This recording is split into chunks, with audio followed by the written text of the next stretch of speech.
Eu nunca imaginei que aquelas palavras me assombrariam tanto.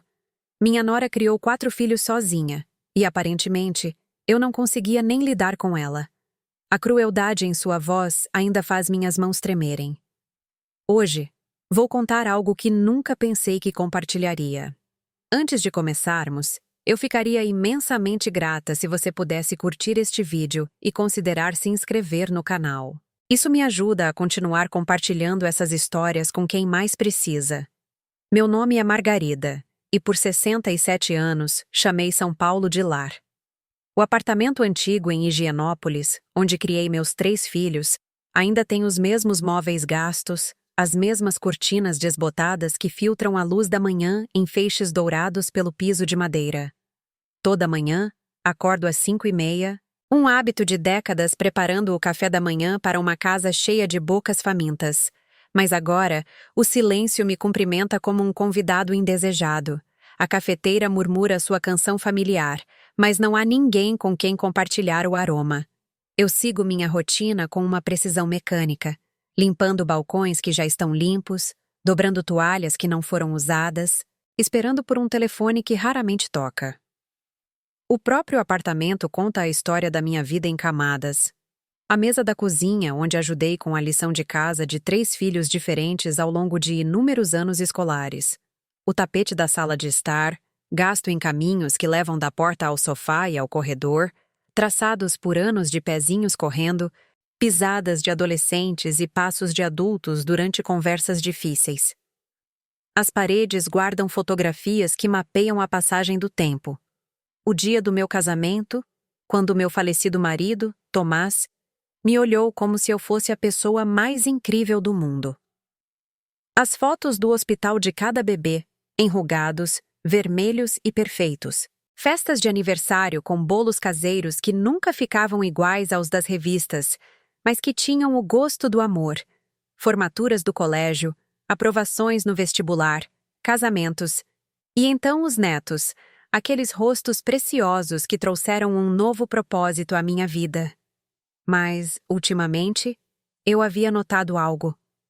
As fotos pararam de ser atualizadas há cerca de 5 anos. O último retrato de família incluía todos, meus 3 filhos e suas famílias, reunidos na casa do Davi para a ceia de Natal.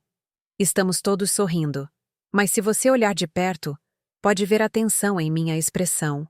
A maneira como estou sutilmente inclinada para longe de Juliana, a esposa do meu filho Miguel, como se meu corpo soubesse o que minha mente se recusava a aceitar. O convite chegou por mensagem de texto, o que deveria ter sido meu primeiro aviso. Minha neta Laura iria se apresentar no recital de dança da escola, e a mensagem do meu filho Miguel foi breve, quase superficial. Mãe, a apresentação da Laura é sábado às 15h, no centro comunitário do bairro. Sem carinho, sem um toque pessoal, apenas os fatos. Li 3 vezes, procurando afeto entre as palavras, não encontrando nenhum. Mesmo assim, meu coração deu um pulo. Uma chance de ver a Laura, de fazer parte da vida dela, de ser importante. Passei a semana inteira me preparando. Dirigi até a floricultura na Rua Augusta, escolhendo cuidadosamente um buquê de rosas cor-de-rosa misturadas com lírios brancos, as cores favoritas da Laura. Passei meu melhor vestido, aquele azul marinho com botões de pérola que o Miguel uma vez disse que me deixava elegante. Até fiz luzes no cabelo no salão, um luxo que eu realmente não podia pagar. A semana que antecedeu a apresentação pareceu mais longa que o normal. Eu me peguei planejando o que diria a Laura, como elogiaria sua performance, que perguntas faria sobre suas aulas de dança. Imaginei o Miguel me apresentando com orgulho aos outros pais. Esta é minha mãe, Margarida. Ela foi professora por 40 anos. Imaginei Juliana se abrandando, talvez percebendo que eu não era a inimiga, que eu só queria fazer parte de suas vidas.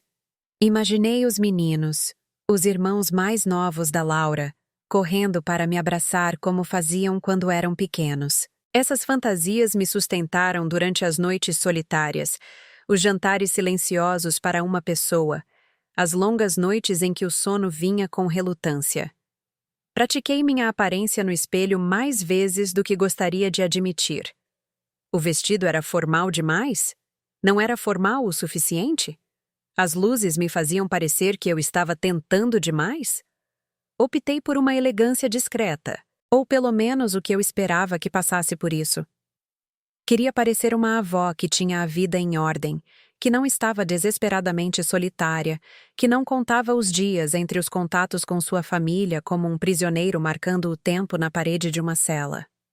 O sábado chegou com um tempo inesperadamente quente, o tipo de dia de primavera que faz São Paulo esquecer seus invernos úmidos. Cheguei 30 minutos mais cedo, segurando meu buquê e uma pequena sacola de presente contendo uma pulseira de prata que encontrei em um antiquário. O centro comunitário fervilhava com famílias, avós, irmãos, todos ali para celebrar suas crianças. Procurei na multidão por Miguel e sua esposa, Juliana, meu coração já se preparando para o reencontro. Quando os avistei, eles estavam agrupados com os pais de Juliana, rindo de alguma piada interna.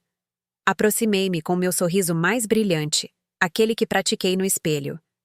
Miguel, Juliana, olá.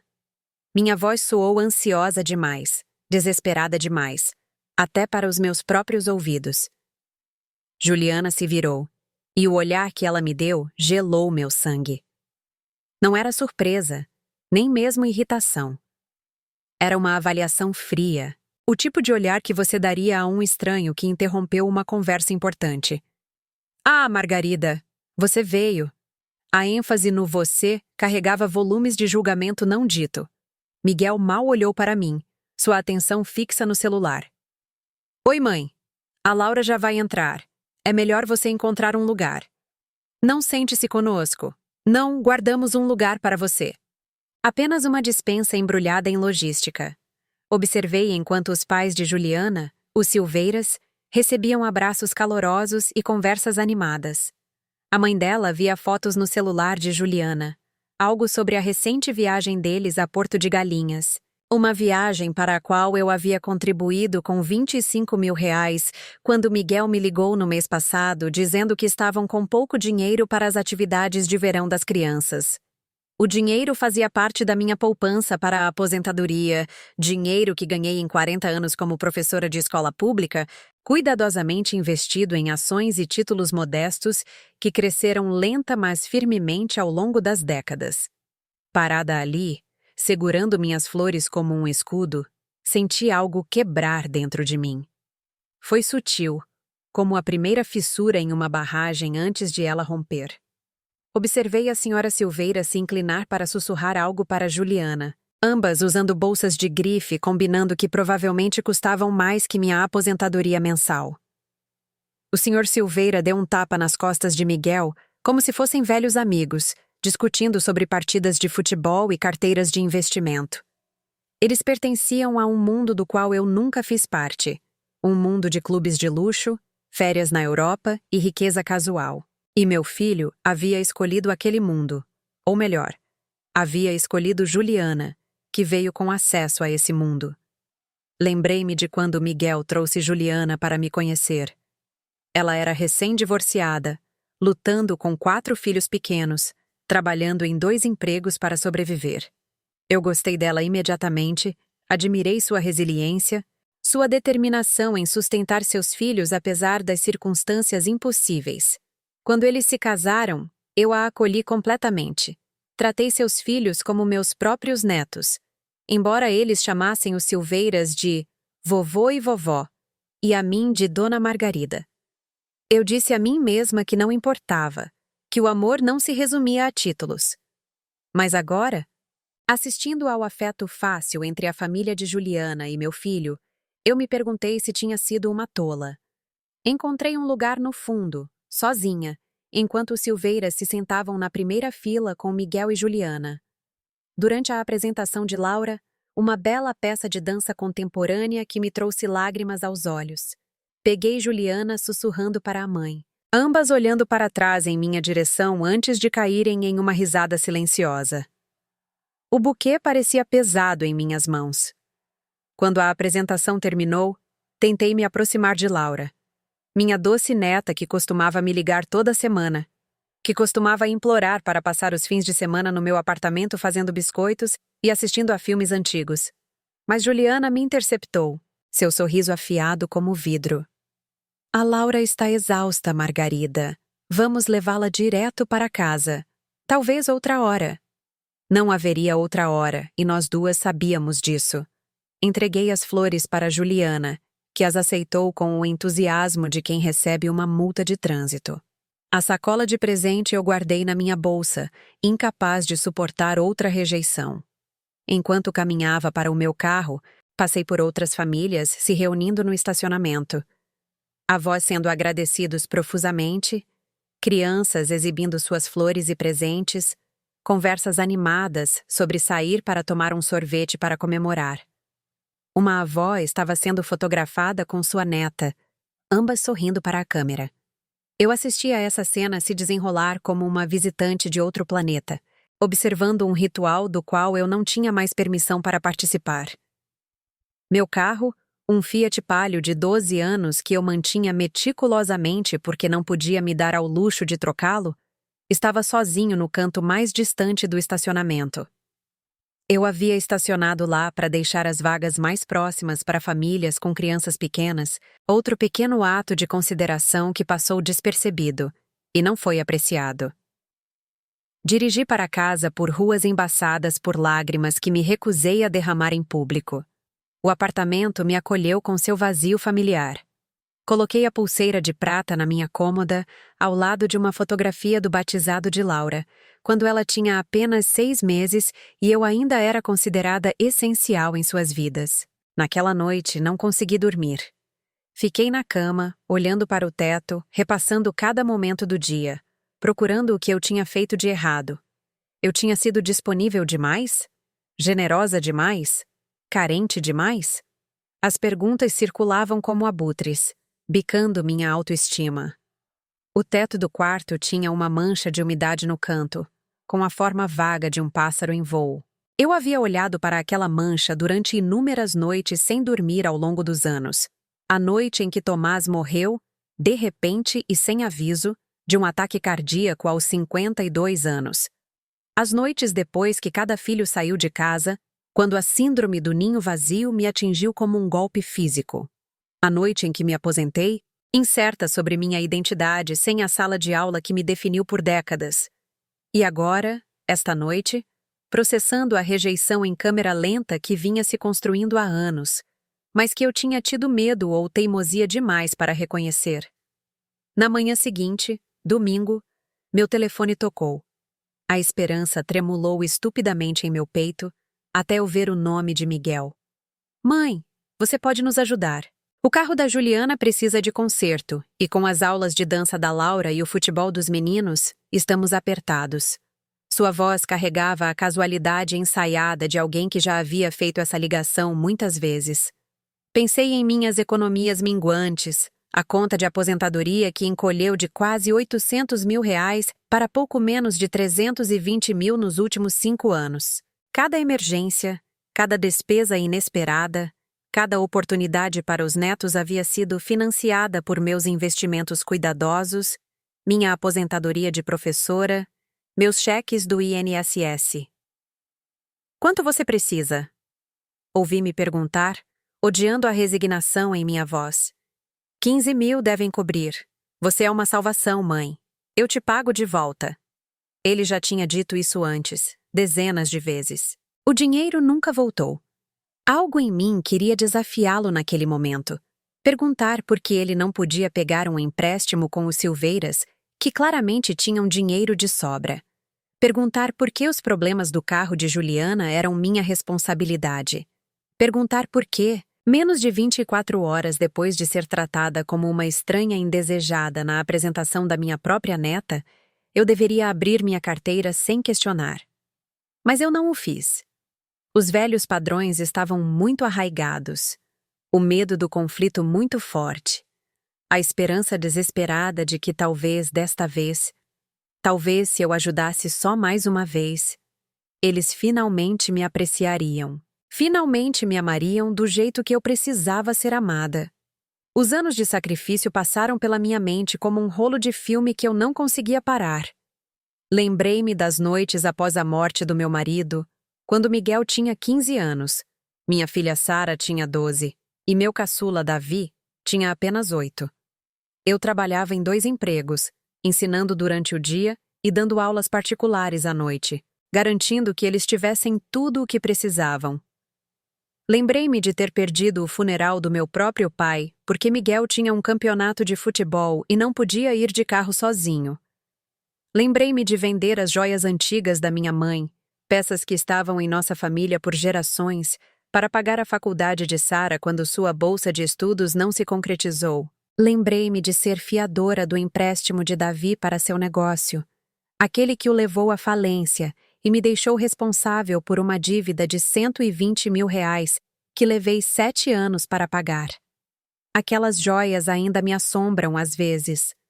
O broche de camafeu da minha avó, o colar de pérolas da minha mãe que ela recebeu no dia do casamento, o anel de safira que fora passado por 4 gerações. Eu os levei a um comprador de joias antigas, uma pequena loja nos jardins administrada por um homem gentil que tentou me convencer a não vender.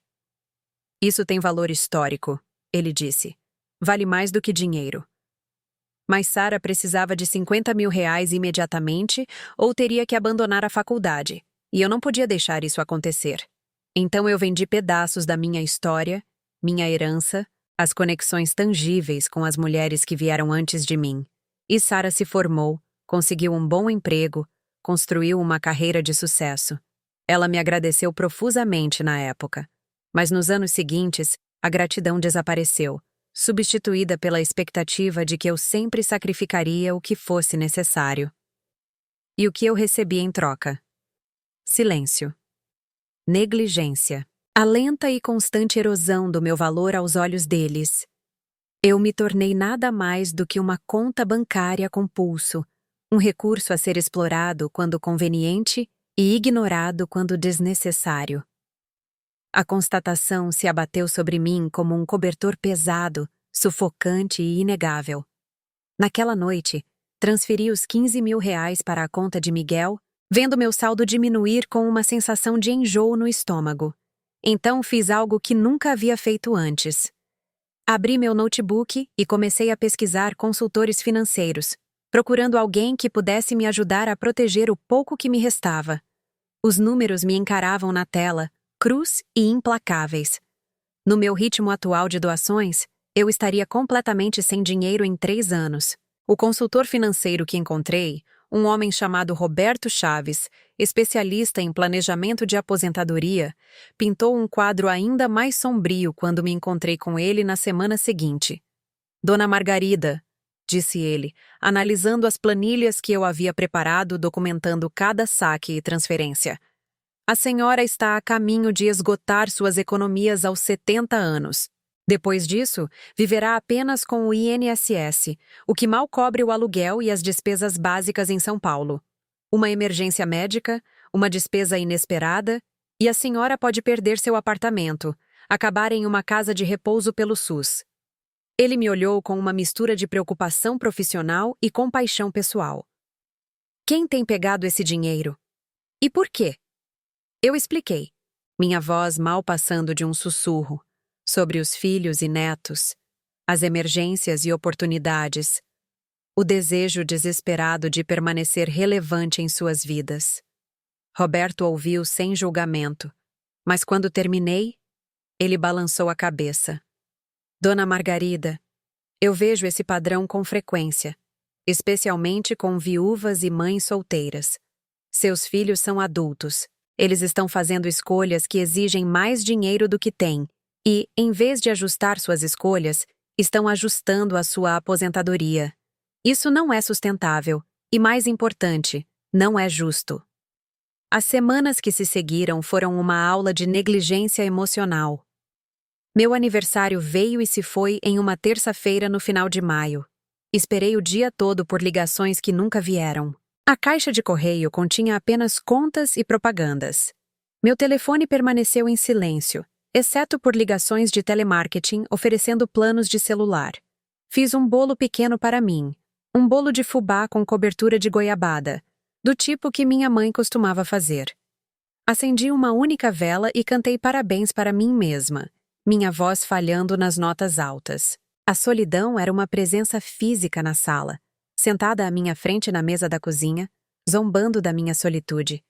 Eu criei 3 filhos, dei tudo o que tinha para garantir o sucesso deles, e no meu 68º aniversário, eu estava completamente sozinha. A vela queimou lentamente, a cera se acumulando ao redor do pavio, derretendo na cobertura. Pensei em fazer um pedido antes de apagá-la. Mas o que eu desejaria? Que meus filhos de repente se importassem? Que Juliana mudasse de ideia? Que os últimos 5 anos fossem diferentes? Desejos pareciam coisas infantis, e eu estava cansada de ser infantil. Estava cansada de esperar por coisas que nunca se materializariam. Então, apaguei a vela sem desejar, cortei uma fatia de bolo e a comi mecanicamente, sem sentir gosto de nada. Mais tarde naquela noite, fiz algo que não fazia há anos. Peguei os diários que mantinha quando meus filhos eram pequenos, cadernos espirais grossos cheios de observações, marcos e os detalhes mundanos da vida cotidiana. Li sobre o primeiro dia de Miguel no jardim de infância, como ele chorou e se agarrou à minha perna, até que a professora o afastou gentilmente. Li sobre a apresentação de balé de Sara quando ela tinha 6 anos, quão orgulhosa ela estava de sua fantasia, como ela se curvou tão profundamente que quase caiu. Li sobre Davi aprendendo a andar de bicicleta, a noite de verão em que ele finalmente encontrou o equilíbrio e desceu a calçada, gritando de alegria e triunfo. Aquelas crianças, as dos diários, me amaram com a intensidade descomplicada que só as crianças conseguem ter. Eles precisavam de mim para tudo, confiavam em mim completamente, acreditavam que eu poderia resolver qualquer problema e curar qualquer dor. Quando isso mudou? Quando eu me tornei insuficiente, um fardo, útil apenas como fonte de dinheiro? Tentei racionalizar o silêncio deles. Eles estavam ocupados, sobrecarregados com suas próprias vidas, envolvidos no caos de criar filhos e gerenciar carreiras. Mas as desculpas se desgastaram quando vi as postagens de Sara no Facebook de sua festa de aniversário no mês anterior, um evento luxuoso em um restaurante caro com todos os seus amigos e colegas. Vi as histórias de Davi no Instagram de seu fim de semana jogando futebol com os amigos. E vi o fluxo constante de fotos de Juliana documentando cada momento de sua vida perfeita com meu filho e netos. Uma vida que de alguma forma nunca me incluía, a menos que precisassem de dinheiro. A presença de Juliana nas redes sociais era particularmente dolorosa de testemunhar. Ela postava diariamente, às vezes várias vezes ao dia, fotos de cafés da manhã elaborados com legendas como "Abençoada por poder nutrir minha família". Fotos das crianças em roupas coordenadas com legendas sobre a importância das tradições familiares. Fotos de encontros românticos com Miguel em restaurantes caros, fotos de férias em praias e resorts, imagens cuidadosamente selecionadas de uma vida que parecia perfeita de revista. E os Silveiras apareciam com destaque neste álbum de recortes digital, sempre sorrindo, sempre generosos, sempre presentes. Eu não aparecia em nada disso, apagada da narrativa tão completamente como se nunca tivesse existido. O ponto de ruptura veio em uma tarde de quinta-feira em junho.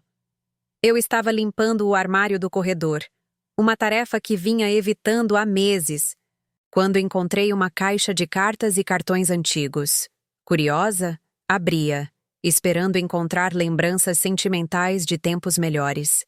Em vez disso, encontrei a impressão de uma troca de e-mails entre Juliana e sua mãe, datada de 2 anos atrás. Minhas mãos tremeram enquanto eu lia as palavras de Juliana, sua crueldade casual exposta em preto e branco. A mãe do Miguel é tão grudenta, ela liga o tempo todo, querendo se envolver em tudo. Não sei como ela criou 4 filhos. Ah, espera, ela só criou 3 e nem conseguiu dar conta direito. O Davi é um bagunceiro, a Sara é divorciada, e o Miguel estaria perdido sem mim. Honestamente, eu criei 4 filhos sozinha depois do meu primeiro casamento. E ela não consegue nem lidar com uma nora sem tornar tudo esquisito. O e-mail continuava, detalhando como eles vinham limitando meu contato com os netos, como vinham me afastando lentamente dos eventos familiares, substituindo-me pelos pais de Juliana que tinham mais dinheiro e melhores contatos. Havia referências às minhas contribuições financeiras, sempre enquadradas como esperadas em vez de apreciadas. Ela nos dará o que pedirmos porque está desesperada para se sentir necessária. É até meio triste, mas útil. A mãe dela respondeu com emojis de risada e incentivo para continuar explorando essa veia. A impressão escorregou dos meus dedos dormentes, flutuando para o chão como uma folha caindo. Fiquei paralisada na porta do armário, meu mundo girando em seu eixo. A traição não estava apenas nas palavras em si, mas na maneira casual, quase alegre, com que discutiam como me manipular. Eu suspeitava de seus motivos, sentia a distância crescente, percebia a falsidade, mas ter isso confirmado em termos tão duros foi devastador. Minhas pernas cederam, e eu caí no chão, de costas para a parede, incapaz de chorar, incapaz de gritar, incapaz de fazer qualquer coisa a não ser sentar nos destroços das minhas ilusões. Como aquele e-mail foi parar no meu armário? Tentei reconstruir as possibilidades. Miguel e Juliana me ajudaram a mover algumas caixas no Natal anterior, uma das raras ocasiões em que visitaram meu apartamento. Juliana usou minha impressora para alguma coisa, reclamando que a deles estava sem tinta. Ela deve ter impresso este e-mail acidentalmente, ou talvez intencionalmente, mas depois o esqueceu. De qualquer forma, ela deixou provas de sua duplicidade em minha casa, e eu tropecei nelas como uma personagem de uma peça trágica, descobrindo a conspiração contra ela. A xícara de porcelana que eu segurava se quebrou ao atingir o piso de madeira, espalhando chá de camomila pelo corredor. Olhei para os cacos, vendo uma metáfora que eu estava cansada demais para desvendar. Por horas, fiquei sentada ali, lendo e relendo aquele e-mail, memorizando cada frase cortante, cada comentário desdenhoso, cada manipulação calculada. O relógio de pêndulo na sala de estar bateu 6, depois 7, depois 8. A escuridão caiu lá fora, e eu ainda estava sentada, processando a morte da família que pensei ter. Quando finalmente me movi, foi com um propósito. Reuni todos os documentos financeiros que pude encontrar, todos os extratos bancários, todos os cheques cancelados, todos os registros de dinheiro que dei aos meus filhos na última década.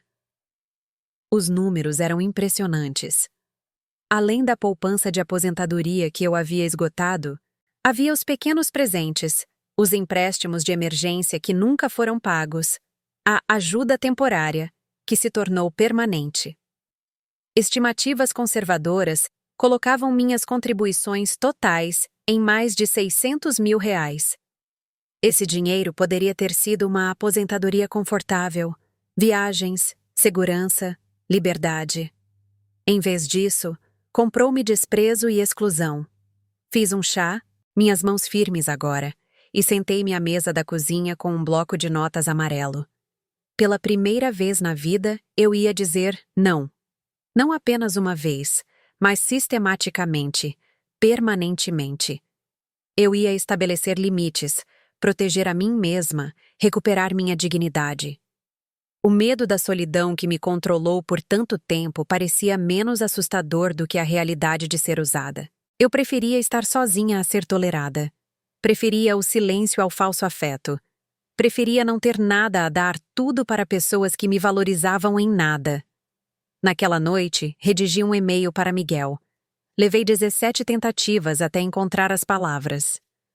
Miguel, não posso mais fornecer ajuda financeira. Preciso proteger minhas economias de aposentadoria e garantir minha própria segurança. Eu te amo e sempre amarei, mas nosso relacionamento precisa mudar. Espero que você possa entender. Não mencionei o e-mail que encontrei. Não acusei, nem culpei. Simplesmente declarei minha nova realidade. Antes que pudesse duvidar de mim mesma, apertei enviar. Em seguida, desliguei o celular e fui para a cama, dormindo mais profundamente do que em anos. A resposta veio em poucas horas, embora eu não a tenha visto até a manhã seguinte. As mensagens de texto de Miguel enchiam minha tela. Uma enxurrada de confusão, raiva e manipulação. Mãe, o que está acontecendo? Você está bem? Alguém te chateou? Podemos conversar sobre isso. Então, quando não respondi imediatamente, o tom mudou. Isso não é típico de você. A Juliana está muito magoada. As crianças estão perguntando por que a vovó as ama mais. A chantagem emocional era previsível, mas não menos dolorosa. Eu não respondi. Em vez disso, liguei para meu consultor financeiro, um profissional que eu havia contratado na semana anterior, e pedi que ele me ajudasse a reestruturar minhas contas, criar um testamento que refletisse meus valores e estabelecer um fundo que garantisse a proteção dos meus bens restantes. Sara ligou em seguida, sua voz afiada de indignação.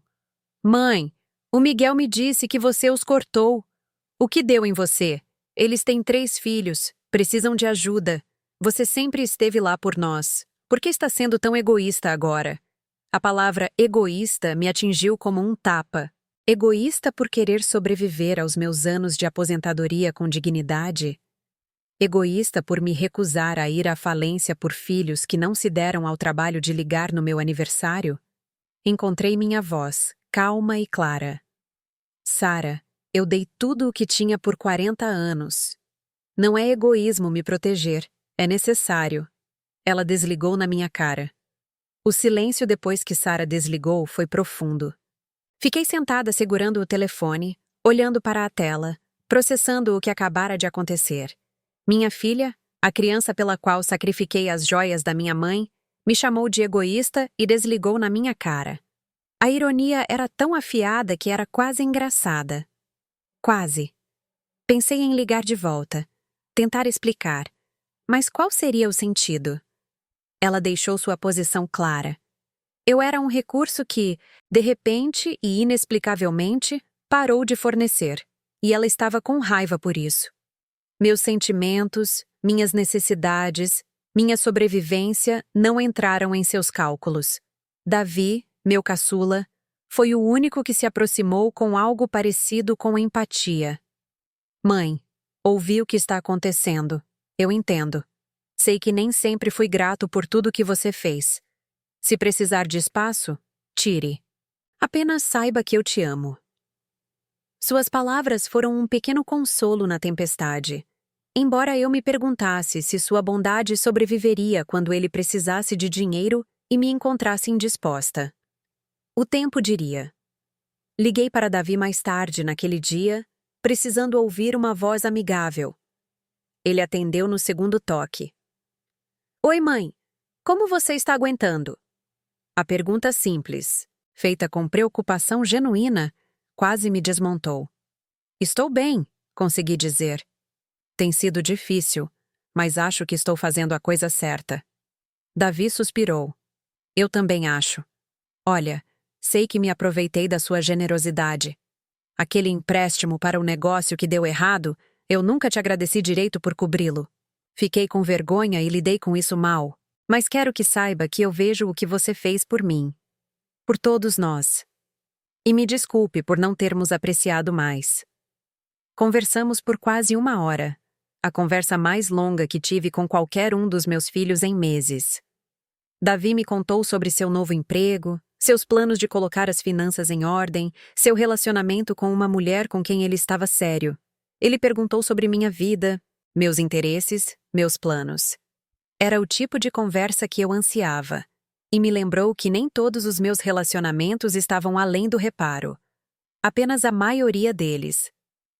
Os pais de Juliana entraram na briga em seguida, com o Sr. Silveira ligando de um número que eu não reconheci. Margarida, precisamos discutir seu comportamento. Juliana está desesperada. Aqueles netos precisam da avó, e você os está abandonando por quê, orgulho? Dinheiro? Pensávamos que você fosse melhor que isso. Sua condescendência acendeu algo feroz dentro de mim. Sr. Silveira, com todo o respeito, meu relacionamento com minha família não é da sua conta. Juliana tem você e a Sra. Silveira, que claramente fornecem tudo o que ela precisa. Ela não precisa de mim, exceto como fonte de financiamento. Cansei de servir a esse propósito. Desliguei antes que ele pudesse responder. Meu coração acelerado, mas minha resolução firme. 1 hora depois de desligar na cara do Sr. Silveira, a Sra. Silveira me enviou uma longa mensagem de texto. Era uma obra-prima de agressão passiva, expressando preocupação com meu estado mental, sugerindo que eu poderia estar passando por um declínio cognitivo relacionado à idade, oferecendo-se para me ajudar a encontrar cuidados apropriados. O subtexto era claro. Eu estava sendo difícil, possivelmente senil, certamente irracional. Ela terminou com: "Estamos rezando por você." O que pareceu menos uma preocupação genuína e mais uma maneira socialmente aceitável de dizer: "Você está louca e esperamos que recupere o juízo." Bloqueei os números de ambos. Foi libertador. As tentativas de me manipular continuaram por semanas. Laura ligou, sua voz jovem tremendo. "Vovó, por que você não nos ama mais? A mamãe diz que você nem quer nos ver." A dor daquela ligação quase me quebrou. Assegurei a ela que a amava desesperadamente, que isso não tinha nada a ver com ela, que às vezes os adultos precisavam fazer escolhas difíceis. Mas eu podia ouvir Juliana instruindo-a ao fundo, ditando falas projetadas para me ferir. Quando sugeri gentilmente que Laura poderia me visitar a qualquer momento, ela hesitou. "A mamãe diz que não é seguro ficar perto de você agora." A ligação terminou, e eu chorei pelo relacionamento que estava sendo envenenado contra mim. Usar uma criança como arma é uma das coisas mais cruéis que um pai pode fazer. E Juliana empunhava Laura como uma espada.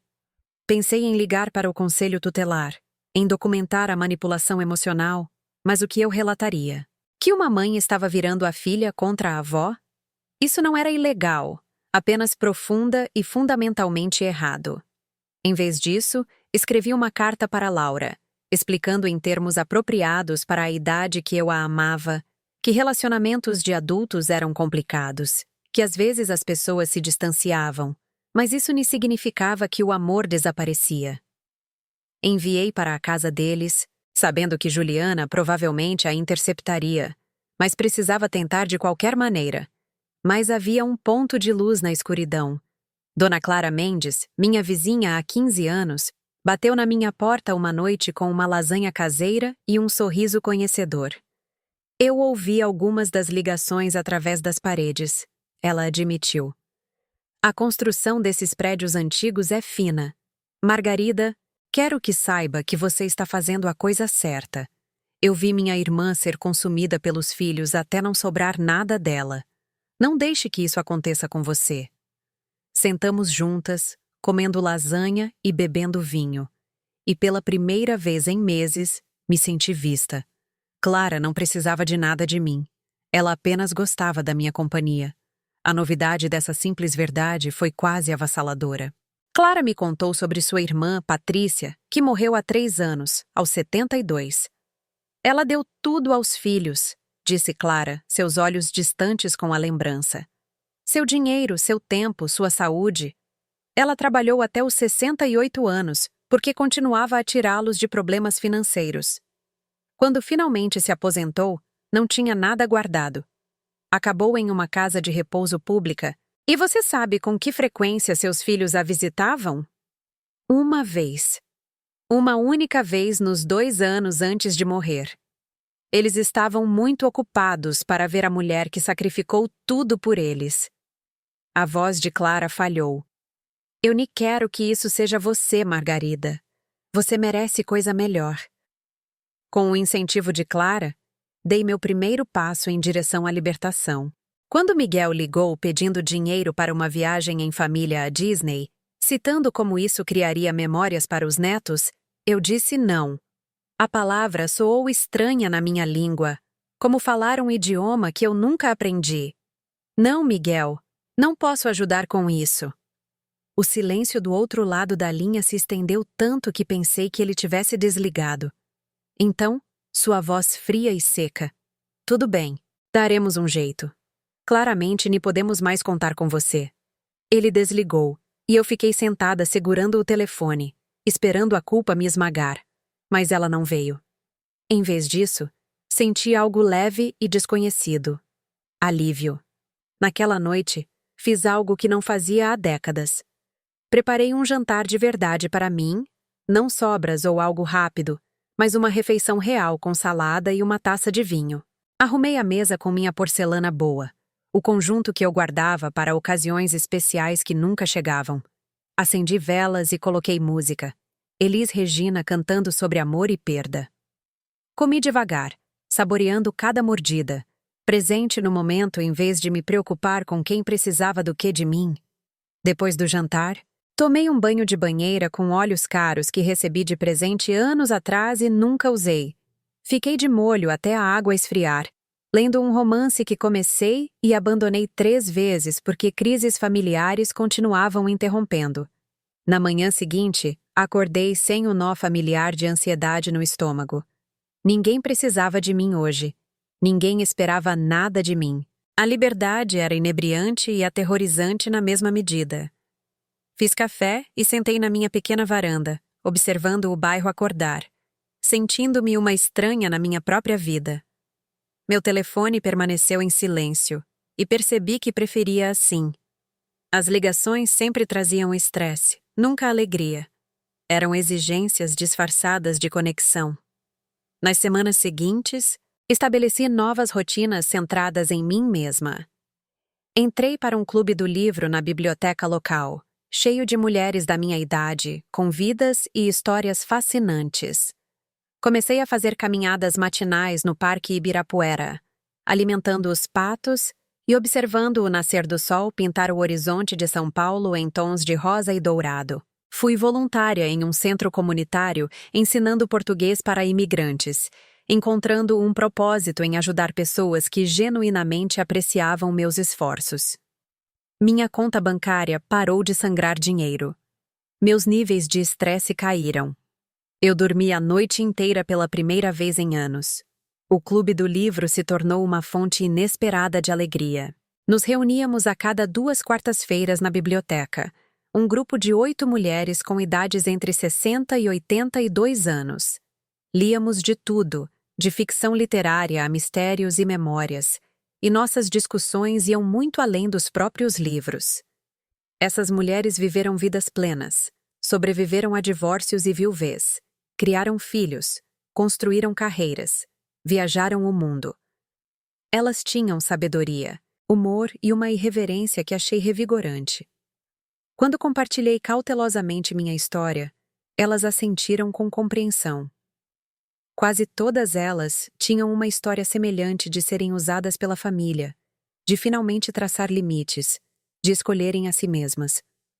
Eu não estava sozinha. Eu nem estava louca. Eu fazia parte de uma irmandade que não sabia que existia. Havia Eleonor, uma ex-enfermeira que passou 20 anos emprestando dinheiro para o filho viciado em jogo antes de finalmente cortá-lo. Havia Ruth, uma contadora aposentada cuja filha não falava com ela há 5 anos depois que ela se recusou a comprar uma casa para ela.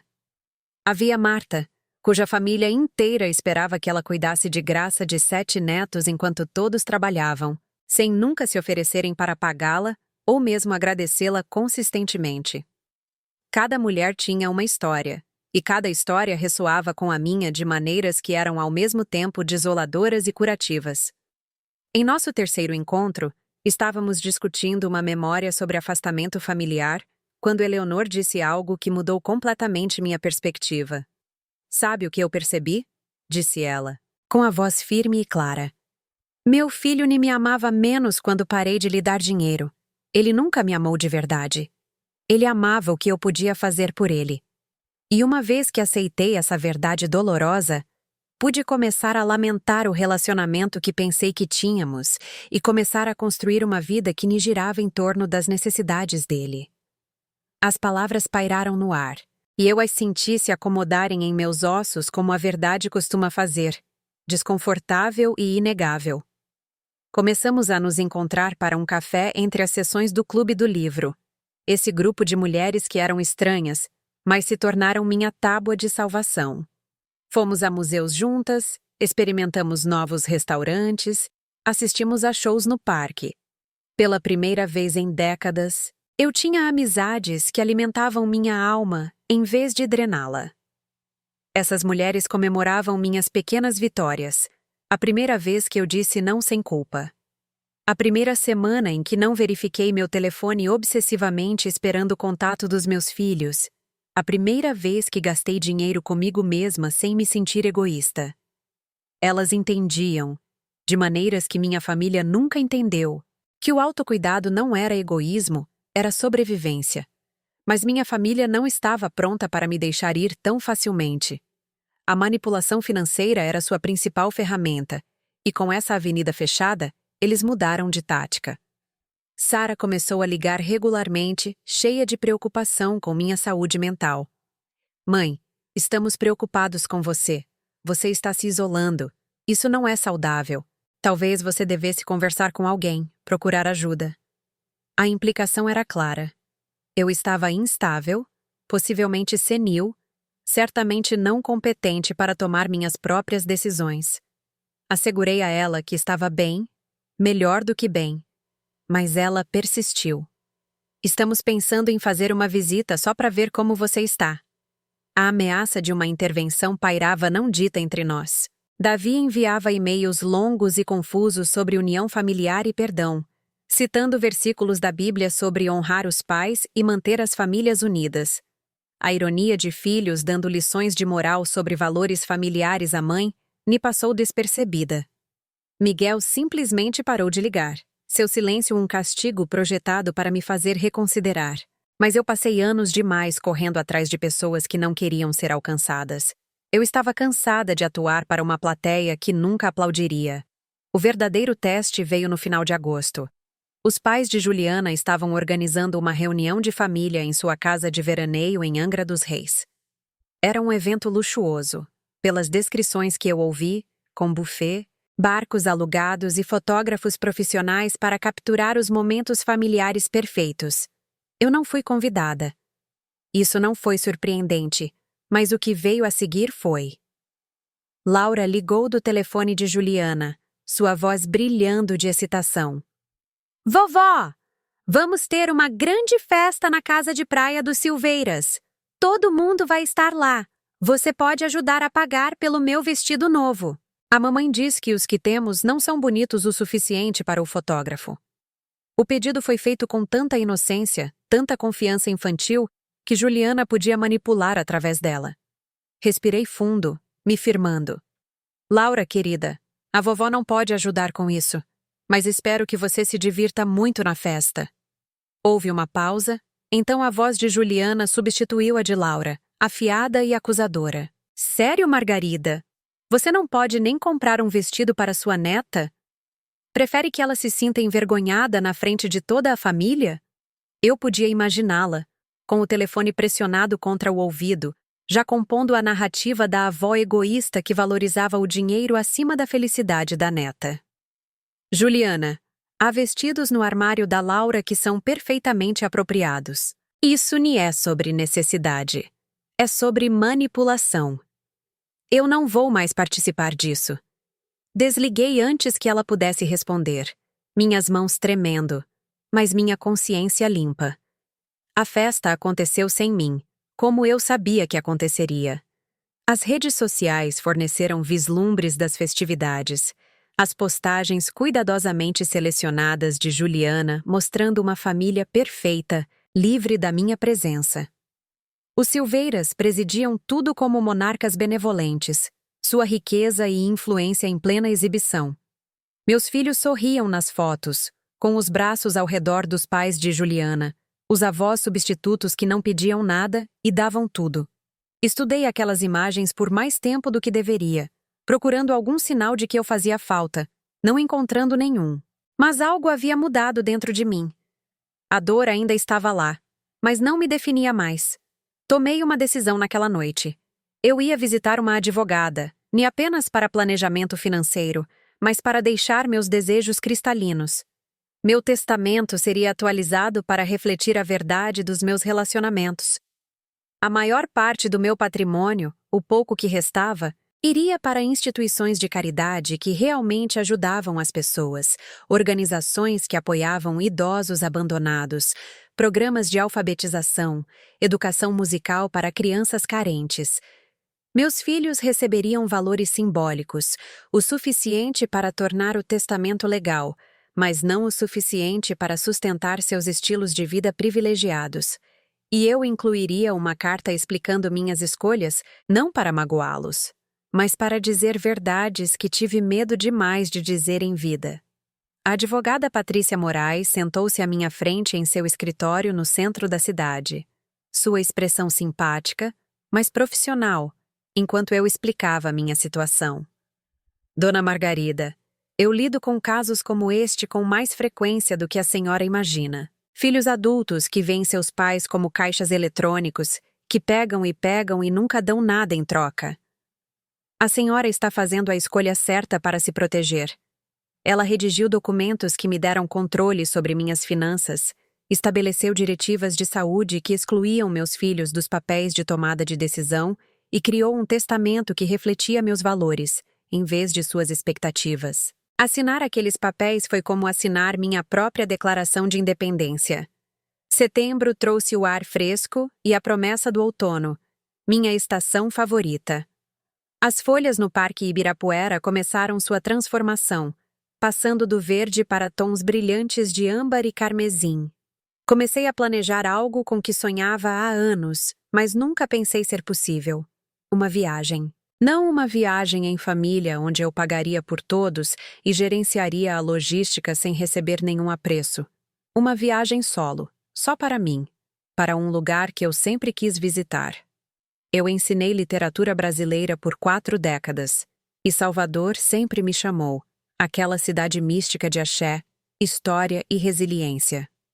Reservei uma viagem de 2 semanas para outubro, esbanjando em uma charmosa pousada no Rio Vermelho. O custo me fez hesitar.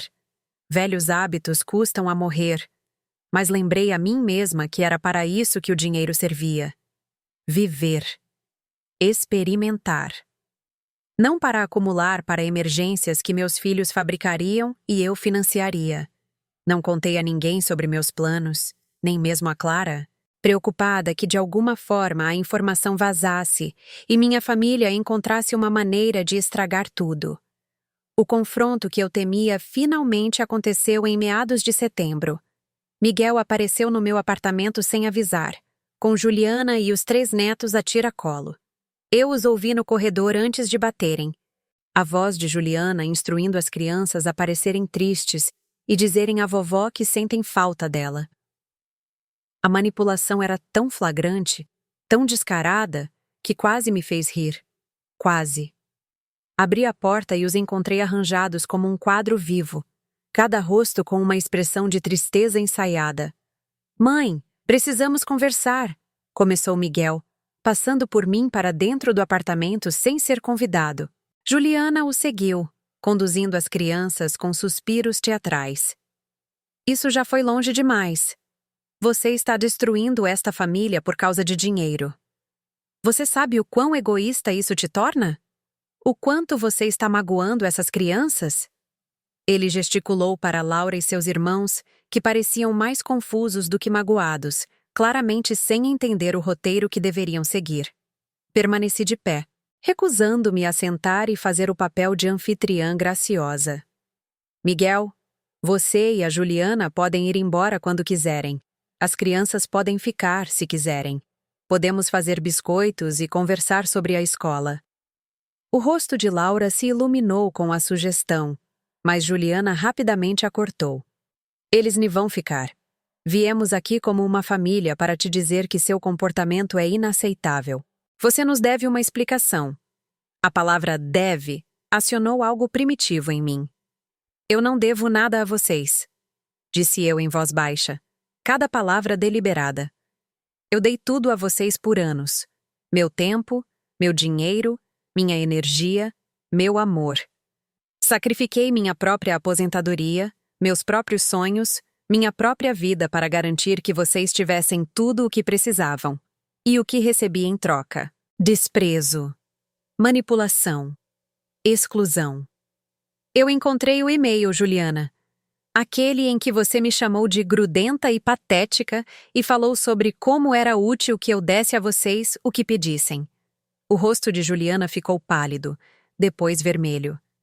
Você mexeu na minha correspondência particular? Isso é uma violação de... Eu a interrompi. Estava impresso e deixado no meu armário do corredor.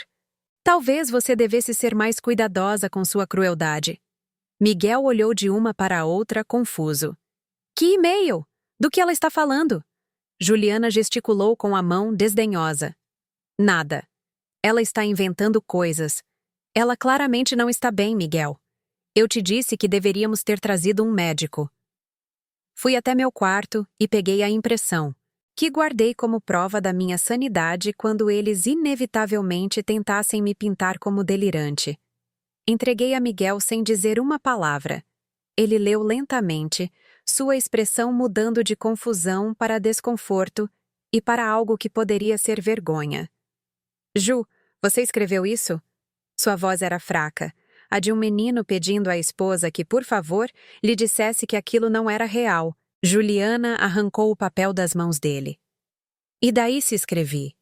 Eu estava desabafando com minha mãe. Você não deve ler as conversas particulares dos outros. E honestamente, Margarida, muito do que eu disse era verdade. Você liga demais. Você é grudenta. E nós precisamos do seu dinheiro porque criar 3 filhos é caro. Algo que você deveria entender. As crianças ficaram paralisadas, sentindo a tensão adulta, mas sem entender sua origem. Ajoelhei-me na altura de Laura, ignorando a discussão que se formava atrás de mim. Querida, a vovó te ama muito, mas às vezes os adultos têm desentendimentos. Por que você e seus irmãos não vão olhar os álbuns de fotos na sala? Tenho fotos do seu papai quando ele tinha a idade de vocês. Laura assentiu, pegando as mãos dos irmãos e levando-os para longe do conflito. Levantando-me, encarei Juliana diretamente. Você tem razão em uma coisa. Criar filhos é caro. Eu sei porque criei 3 sozinha depois que meu marido morreu, trabalhando em 2 empregos, sacrificando tudo.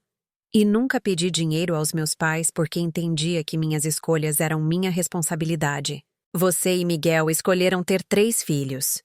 Vocês escolheram um estilo de vida que exige 2 rendas e um orçamento cuidadoso. Essas escolhas não me obrigam a financiá-los, especialmente quando sou tratada com tanto desrespeito. Miguel finalmente encontrou sua voz. Mãe, eu não sabia que ela se sentia assim. Eu não sabia do e-mail. Mas não podemos resolver isso? Somos família. O apelo em sua voz era genuíno, e por um momento hesitei. Mas então me lembrei do aniversário que passou despercebido, da apresentação de dança onde fui invisível, dos anos assistindo-os escolher os pais de Juliana em vez de mim para tudo que era significativo, enquanto ainda esperavam meu apoio financeiro. Miguel, eu sempre vou te amar. Você é meu filho. Mas não serei mais usada. Não vou financiar férias para as quais não sou convidada. Não vou pagar por escolas particulares enquanto sou excluída dos eventos escolares. Não serei o banco do qual você saca sem nunca fazer depósitos de afeto ou respeito. Peguei uma pasta que havia preparado para este momento, sabendo que ele chegaria eventualmente. Dentro havia cópias de cada cheque que eu havia emitido, cada transferência que fiz, cada contribuição financeira nos últimos 10 anos. Isto é o que eu dei a vocês. 700 mil reais. Esse dinheiro representava minha segurança, minha aposentadoria, meu futuro. E vocês o trataram como se fosse devido a vocês. Os olhos de Juliana se arregalaram com o número. Nem ela havia percebido a extensão total do que eu havia fornecido. Miguel parecia fisicamente doente. Mãe, eu vou te pagar de volta. Prometo. Vamos fazer um plano de pagamento. Eu balancei a cabeça. Eu não quero o dinheiro de volta. Ele se foi e eu fiz as pazes com isso. Mas não haverá mais. De agora em diante, minhas finanças são minhas. Se precisarem de dinheiro, arrumem um segundo emprego, cortem despesas, façam sacrifícios como eu fiz, como todo pai e mãe faz. Juliana se recuperou rapidamente, seu tom mudando para uma inocência ferida. Não acredito que você está sendo tão vingativa. Cometemos um erro e você está disposta a destruir seu relacionamento com seus netos por causa disso? Que tipo de avó faz isso? A manipulação psicológica era impressionante em sua audácia. Quase admirei a habilidade necessária para transformar minha autopreservação em um ataque a seus filhos. O tipo que finalmente entende seu valor, respondi calmamente. O tipo que se recusa a ensinar a seus netos que o amor pode ser comprado ou que membros da família existem para serem explorados. Espero que um dia vocês contem a eles a verdade sobre por que estamos distantes. Mas suspeito que vocês me pintarão como a vilã. Essa é a escolha de vocês. A minha é viver o resto da minha vida com dignidade. Caminhei até a porta e a abri. Um sinal claro de que esta conversa havia terminado. Vocês precisam ir agora. As crianças podem me visitar a qualquer momento, com aviso prévio e sem que vocês as usem como armas emocionais. Mas você e Miguel não são bem-vindos aqui até que possam me tratar com respeito básico. Juliana agarrou as crianças e saiu furiosa, sua fúria palpável. Miguel demorou-se, seu rosto uma mistura de emoções que eu não conseguia ler. Mãe, me desculpe por tudo isso. Eu deveria ter notado. Eu deveria ter te protegido de... Ele parou, incapaz de terminar. Me protegido da sua esposa? Completei gentilmente. Da sua própria negligência? Miguel, você é um adulto. Você fez escolhas. Você a deixou me tratar daquele jeito porque era conveniente, porque você também se beneficiou disso. Espero que você pense sobre isso e faça escolhas diferentes daqui para frente. Mas não posso ficar esperando que você mude. Tenho que cuidar de mim mesma agora. Ele saiu sem outra palavra, e eu fechei a porta atrás dele, encostando-me nela enquanto a adrenalina drenava do meu corpo. O apartamento parecia maior de alguma forma, mais vazio, mas também mais meu. Eu me mantive firme. Eu disse minha verdade. E eu sobrevivi. Clara apareceu na minha porta minutos depois, tendo ouvido a comoção através das paredes. Ela não fez perguntas, apenas me abraçou e fez um chá. E sentamos juntas em um silêncio companheiro, enquanto eu processava o que havia acontecido. Naquela noite, dormi agitada. Meus sonhos uma confusão de confrontos e reconciliações que nunca aconteceriam. Mas a manhã chegou, como sempre chega, e com ela uma sensação de finalidade. Eu havia traçado minha linha na areia. O que viesse a seguir seria nos meus termos. Passei o dia organizando minha vida, limpando armários, doando roupas que não usava mais, jogando fora lembranças que carregavam mais dor do que alegria. Parecia que eu estava trocando de pele, emergindo mais nova e mais leve. As semanas que antecederam minha viagem a Salvador passaram em silêncio. Meu telefone mal tocou. Minha caixa de entrada se encheu apenas de spam. O silêncio que antes me aterrorizava tornou-se pacífico. Frequentei meu clube do livro, fui ao cinema sozinha, entrei para uma aula de hidroginástica no centro comunitário. Fiz amizade com outras mulheres da minha idade que tinham suas próprias histórias de decepção familiar e redescoberta pessoal. Compartilhamos refeições, risadas e o tipo de conexão autêntica que faltava na minha vida há muito tempo. 3 dias antes da minha partida programada, meu telefone tocou com um número desconhecido. Quase não atendi, mas algo me fez pegar. Era Juliana, sua voz embargada de lágrimas. Margarida, por favor, preciso falar com você. Posso ir aí? Todo o instinto gritava para eu recusar, para me proteger de qualquer manipulação que ela tivesse planejado. Mas a curiosidade venceu. Tudo bem. Venha sozinha. Sem Miguel, sem crianças, sem emboscada. Ela concordou, e em 1 hora estava na minha porta. Juliana parecia péssima. Seu cabelo geralmente perfeito estava sem vida, suas roupas de grife estavam amassadas, e seu rosto estava sem a maquiagem que ela normalmente usava como armadura. Ela se sentou no meu sofá, chorando lágrimas genuínas que pareciam surpreender até a ela mesma. Eu sinto muito, começou ela, as palavras saindo em uma correria. Eu fui horrível com você. Pior do que horrível. Eu te manipulei, te usei e me convenci de que você merecia, porque não era como minha própria mãe. Ela morreu quando eu era jovem, e eu te ressenti por estar viva quando ela não estava. Não é uma desculpa, mas é a verdade. Sentei-me à sua frente, mantendo distância, esperando para ver aonde essa confissão levaria. Quando meu primeiro marido me deixou com 4 filhos e nada, jurei que nunca mais seria vulnerável, que nunca dependeria de ninguém. E quando conheci Miguel, vi o quanto ele te amava e respeitava, e odiei isso. Odiei que você tivesse esse direito sobre ele que eu não podia controlar. Então, comecei a te diminuir, a te tornar menos importante, a te substituir pelos meus próprios pais, que eu podia controlar completamente. A honestidade foi chocante, mais do que eu esperava. E agora? Perguntei em voz baixa. O que mudou? Juliana enxugou os olhos, o rímel borrando apesar de seus esforços. Meu pai teve um derrame na semana passada. Ele vai ficar bem, mas isso me fez perceber como tudo é temporário. Como você pode perder as pessoas rapidamente. E pensei em você, em como te tratei e me senti enjoada.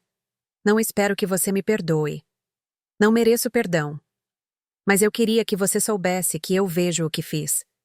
Eu vejo como foi errado.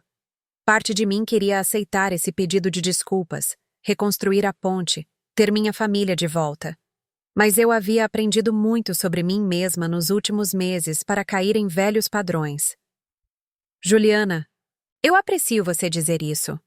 Acredito que você está sendo sincera agora, neste momento vulnerável em que tem medo de perder seu próprio pai. Mas preciso de mais do que palavras. Preciso de uma mudança sustentada. Preciso ver, com o tempo, que você me respeita como pessoa, não apenas como uma fonte de dinheiro, de cuidados infantis ou qualquer outra utilidade que eu possa servir. Ela assentiu, limpando o nariz com um lenço de papel. Eu entendo. Posso perguntar, como seria isso?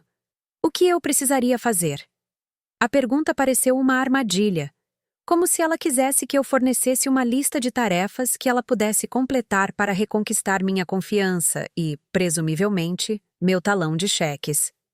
Mas eu respondi honestamente. Eunice, talvez comece contando aos seus filhos a verdade sobre por que estivemos distantes. Pare de usá-los como armas. Inclua-me nos eventos familiares porque você me quer lá, não porque precisa de algo. Ligue-me ocasionalmente apenas para conversar, sem uma agenda. E me dê espaço para decidir se e quando estou pronta para uma reconciliação total. Isso não é algo que você pode consertar em uma conversa. Juliana ficou por mais 1 hora, e conversamos mais honestamente do que nunca. Ela me contou sobre sua infância, a pobreza e a instabilidade após a morte de sua mãe, o desespero que moldou suas escolhas adultas. Eu contei a ela sobre minhas próprias perdas, a solidão da viuvez, o medo da irrelevância que me tornou um alvo tão fácil para a exploração. Não foi perdão, ainda não, mas foi compreensão. Quando ela saiu, não me senti nem eufórica nem devastada.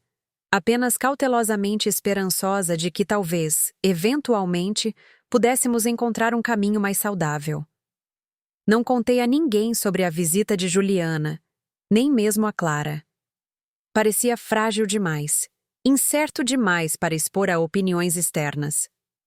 Continuei com meus preparativos para Salvador, fazendo malas leves e planejando meu itinerário com uma excitação que não sentia há anos. Quando finalmente embarquei no avião, observando São Paulo encolher abaixo de mim, senti como se estivesse me desfazendo não apenas de uma cidade, mas de uma versão inteira de mim mesma. Salvador me envolveu como um abraço quente e ligeiramente caótico. O Pelourinho pulsava com vida, o som do axé saindo das portas, o cheiro de acarajé e dendê misturando-se com o ar da Bahia. Andei por horas, perdendo-me deliciosamente, parando para ouvir músicos de rua, aceitando colares de estranhos durante blocos de rua improvisados. A cidade parecia viva de um jeito que São Paulo nunca pareceu. Ou talvez eu estivesse finalmente viva o suficiente para notar. Na minha primeira manhã, acordei com o som de um trompetista praticando em algum lugar na rua. A melodia flutuou pela minha janela aberta, misturando-se com o cheiro de jasmim e o barulho distante dos ônibus. Vesti-me devagar, escolhendo um vestido de verão colorido que comprei especificamente para esta viagem. Algo mais jovem e mais brilhante do que eu normalmente usaria. Quando me olhei no espelho, mal reconheci a mulher que me encarava. Ela parecia esperançosa. Ela parecia livre. Passei aquele primeiro dia vagando sem mapa ou agenda, algo que nunca fiz na minha vida. Cada esquina oferecia algo novo. Uma galeria exibindo arte local, uma loja vendendo cocadas artesanais, um pátio escondido atrás de portões de ferro onde os turistas não deveriam ir, mas onde um estranho gentil me convidou a entrar de qualquer maneira. "Você parece que precisa ver algo bonito", disse o homem idoso. E ele estava certo.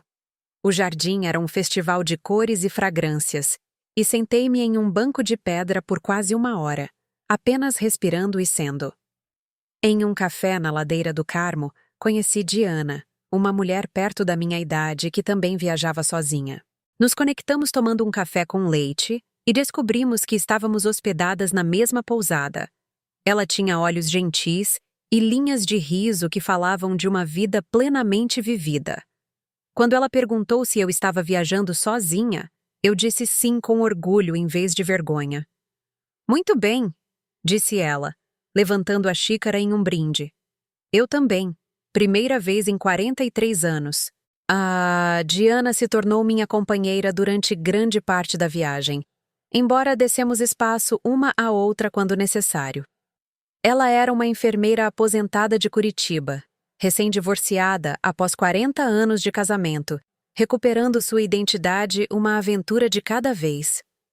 Fizemos um passeio de barco pelos manguezais, visitamos cachoeiras e passamos um dia inteiro no Museu Afro-Brasileiro, ambas silenciosamente emocionadas, enquanto caminhávamos pela história.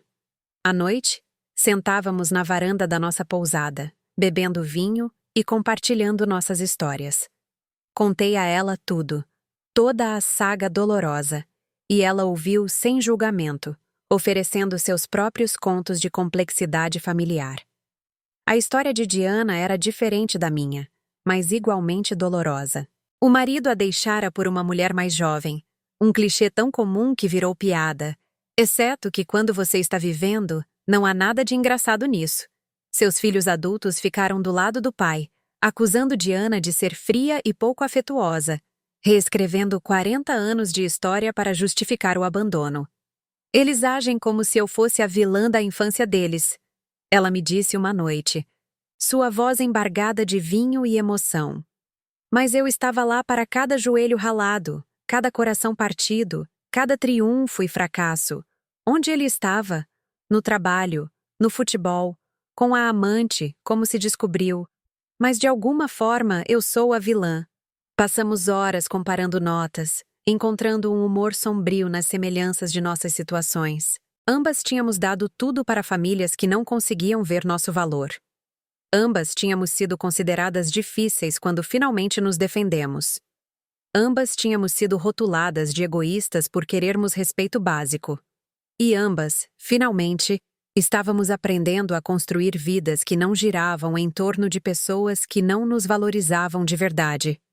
Uma tarde, fizemos uma aula de culinária juntas, aprendendo a fazer moqueca e acarajé autênticos com uma baiana arretada que nasceu no subúrbio e voltou depois de uma enchente para reconstruir. Ela falou sobre resiliência, comunidade e a força necessária para recomeçar. "Às vezes", disse ela mexendo o dendê com mãos experientes, "você tem que deixar as coisas velhas queimarem antes de poder construir algo novo. É isso que dá o sabor profundo." Diana e eu trocamos olhares, ambas entendendo que a metáfora se estendia muito além da cozinha.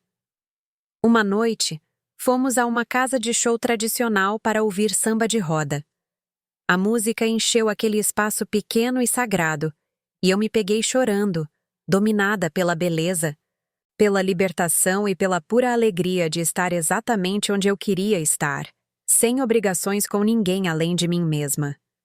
Diana pegou minha mão e apertou, entendendo sem precisar de explicação. Depois do show, caminhamos pela orla da barra, observando as luzes brincarem na água escura, e senti algo se acalmar dentro de mim. Paz. Talvez até felicidade. Voltei para São Paulo transformada. O apartamento em Higienópolis, que parecia uma prisão, agora parecia um santuário. Eu havia enviado para casa lembranças para mim mesma, obras de arte, livros e um belo disco de vinil que eu tocaria enquanto cozinhava. Clara notou a mudança imediatamente.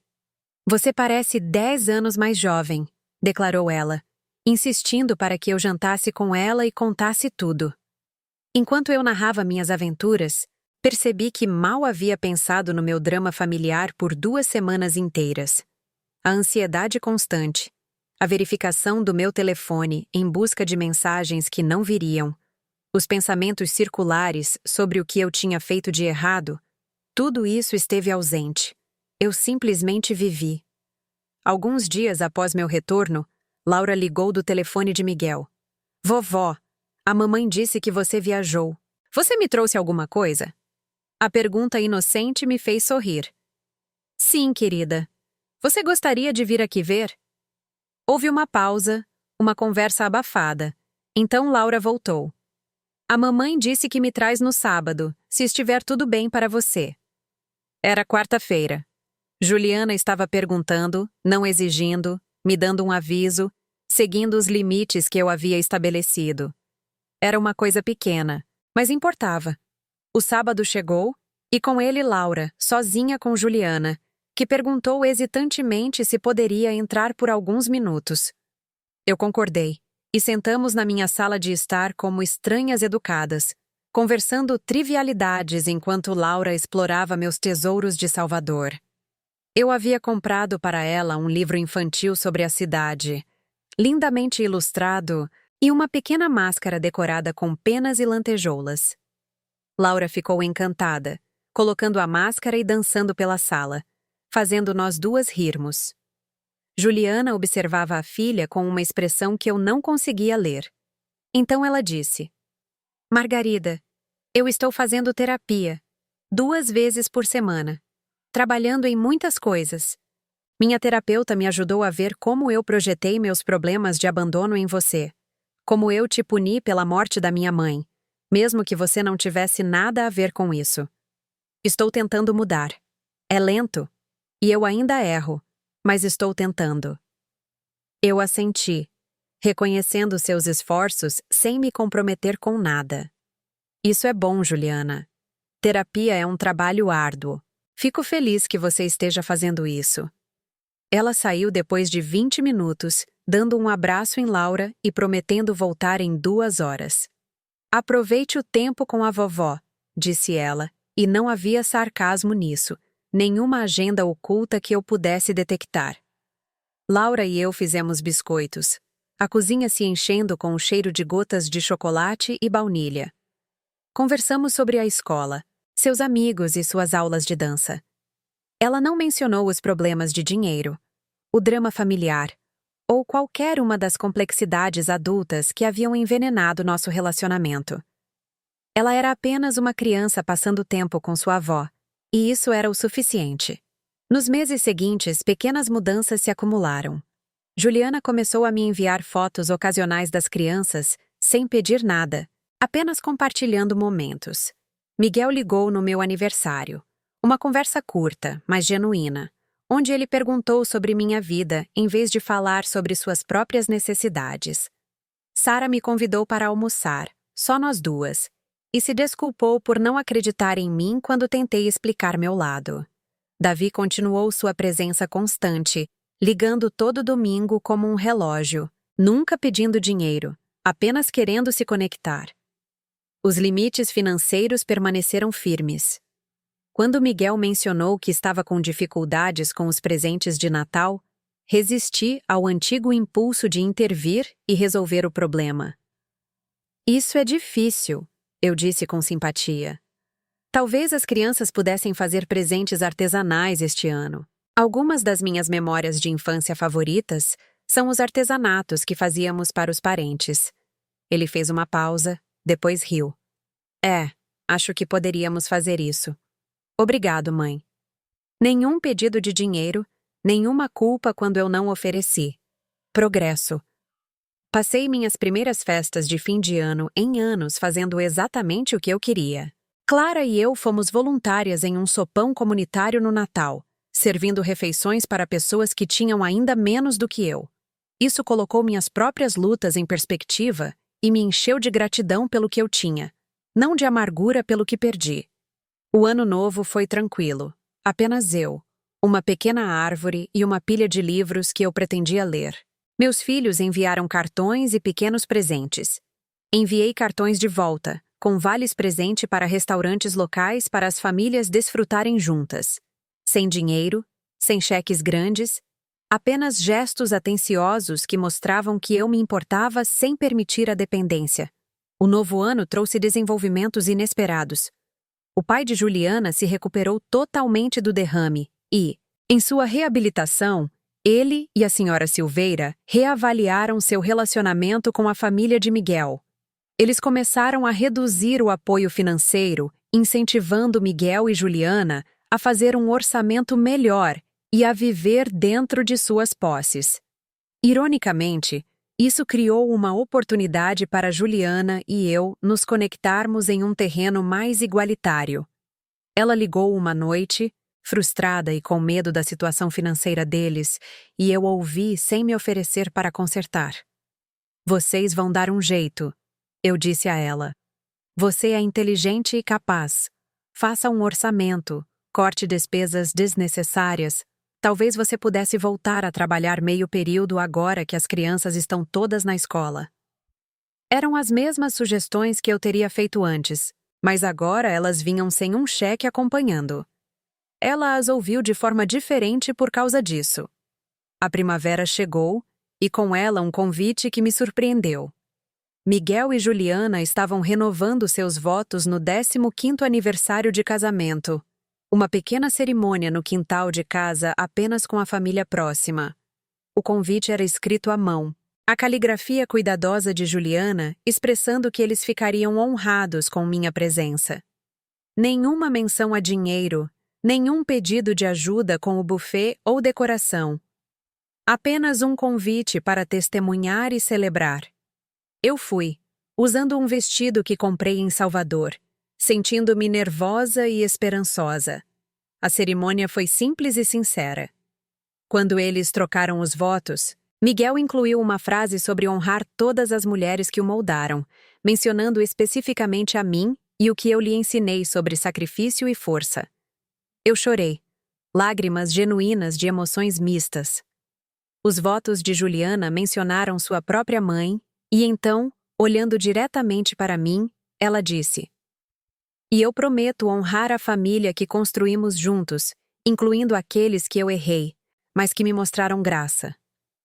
Não foi perfeito, mas foi real. Na recepção, Laura pegou minha mão e me puxou para a pista de dança. Balançamos ao som de MPB, e ela sussurrou: "Estou feliz que você está aqui, vovó. A mamãe disse que você talvez nem viesse porque fomos maus com você. Mas eu sempre te amei." A honestidade das crianças corta para os dois lados. Eu também sempre te amei, querida. Sempre. Por cima do ombro dela, encontrei o olhar de Juliana.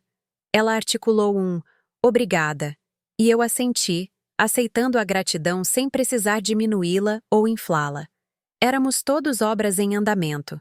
O inverno me encontrou planejando outra viagem, desta vez para Ouro Preto. Porque por que não? Descobri que amava viajar, amava a liberdade de explorar novos lugares nos meus próprios termos. Clara decidiu se juntar a mim, e passamos uma semana imersas na história mineira, na comida local e no tipo de risada que só vem da amizade genuína. Meus filhos sabiam onde eu estava, e não protestaram nem me culparam por gastar a herança deles. Eles pareciam aceitar que eu tinha uma vida além de ser sua mãe, seu banco, sua rede de segurança. Uma noite em Ouro Preto, sentada em um bar com vista para as igrejas históricas, Clara ergueu seu copo de cachaça. A libertação, ela brindou. As mulheres que finalmente entendem seu valor. Brindamos, e senti a verdade disso se instalar em meus ossos. Eu passei 68 anos aprendendo a me valorizar, e embora eu quisesse ter aprendido mais cedo, estava grata por ter aprendido. Antes tarde do que nunca.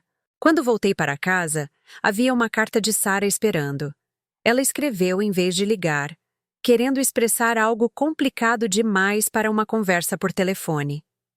Em caligrafia cuidadosa, ela detalhou seu próprio acerto de contas com a forma como me tratou, como seu divórcio a fez ter empatia com minha viuvez, de maneiras que ela nunca havia entendido antes. Ela se desculpou por seu julgamento, seu egoísmo, sua falha em me ver como uma pessoa inteira, em vez de apenas um caixa eletrônico em forma de mãe. Ela terminou com um pedido. Poderíamos recomeçar, lentamente, construindo um relacionamento baseado no respeito mútuo em vez de obrigação e culpa? Respondi imediatamente. Sim, eu disse. Vamos recomeçar. A reconstrução do relacionamento foi lenta, às vezes estranha, frequentemente imperfeita. Houve contratempos e mal-entendidos. Juliana ainda escorregava ocasionalmente em velhos padrões de manipulação antes de se corrigir. Miguel às vezes esquecia que eu não estava disponível para largar tudo por suas necessidades. Sara e eu tivemos que aprender a conversar como adultas, em vez de como mãe e filha decepcionante. Mas a trajetória era positiva, o esforço genuíno, e eu me vi cautelosamente otimista sobre o futuro. Minha situação financeira se estabilizou e até melhorou. Sem o dreno constante de sustentar filhos adultos, minhas contas de aposentadoria começaram a crescer novamente. Meu consultor me ajudou a fazer alguns investimentos inteligentes em ações e fundos de índice. Nada arriscado, mas um crescimento constante que me deu segurança. Eu até comprei uma pequena quantidade de Bitcoin por sugestão dele, diversificando meus ativos de maneiras que eu nunca imaginei. O dinheiro não era vasto, mas era meu, e era o suficiente. Mais do que suficiente. Eu poderia viver confortavelmente, viajar ocasionalmente e ainda deixar algo significativo para a caridade quando morresse. Enquanto a primavera pintava São Paulo em dourados e carmesins familiares, me vi refletindo sobre o ano que passou. A mulher que se sentou sozinha em seu 68º aniversário, chorando em um bolo caseiro, parecia alguém que eu conhecia em outra vida. Aquela mulher estava tão desesperada por conexão que aceitou migalhas e as chamou de amor. Ela tinha tanto medo da solidão que tolerou abusos e os chamou de família.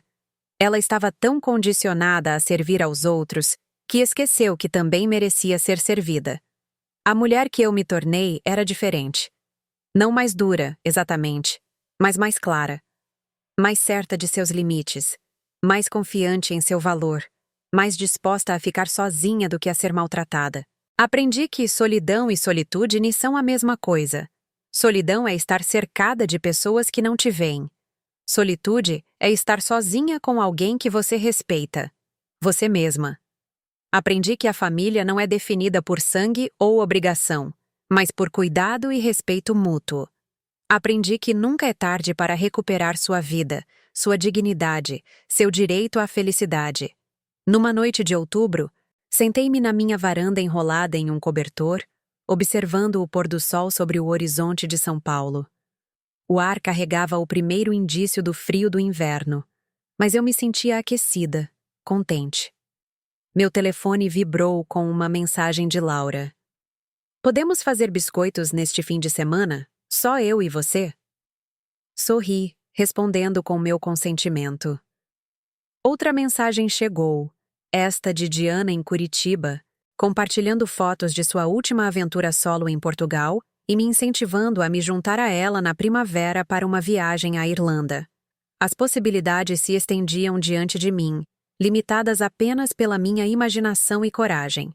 Pensei no e-mail que encontrei todos aqueles meses atrás, as palavras cruéis de Juliana que estilhaçaram minhas ilusões e, paradoxalmente, me libertaram.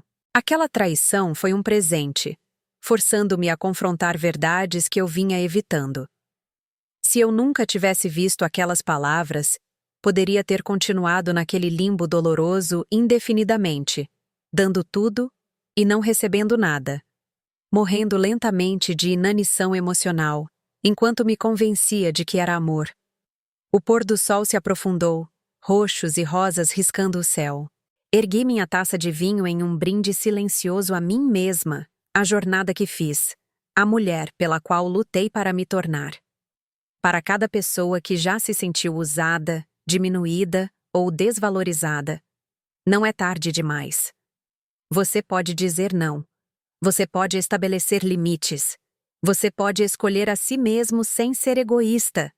Você merece ser amado sem ter que comprar esse amor. Você merece respeito, consideração e afeto genuíno. E se sua família não pode ou não quer fornecer essas coisas, você pode criar uma família escolhida de amigos e comunidade que te valorizam. As estrelas surgiram uma a uma, pontinhos de luz contra o céu escurecendo. Pensei em todos os anos à frente, quantos quer que eu tivesse, e me senti animada em vez de com medo. Havia lugares para visitar, livros para ler, amigos para fazer, netos para fazer biscoitos nos meus próprios termos. Havia uma vida para viver, finalmente, autenticamente minha. Quero te perguntar algo, e espero que você pare um momento para pensar honestamente sobre isso. Você já passou por esse tipo de situação? Você deu e deu a membros da família que pegaram sem gratidão, que exploraram seu amor e generosidade até não sobrar nada. Ou você conhece alguém que está vivendo essa realidade agora, com muito medo ou condicionado para estabelecer limites? Por favor, compartilhe sua história nos comentários. Suas palavras podem ser exatamente o que outra pessoa precisa ouvir para encontrar sua própria coragem.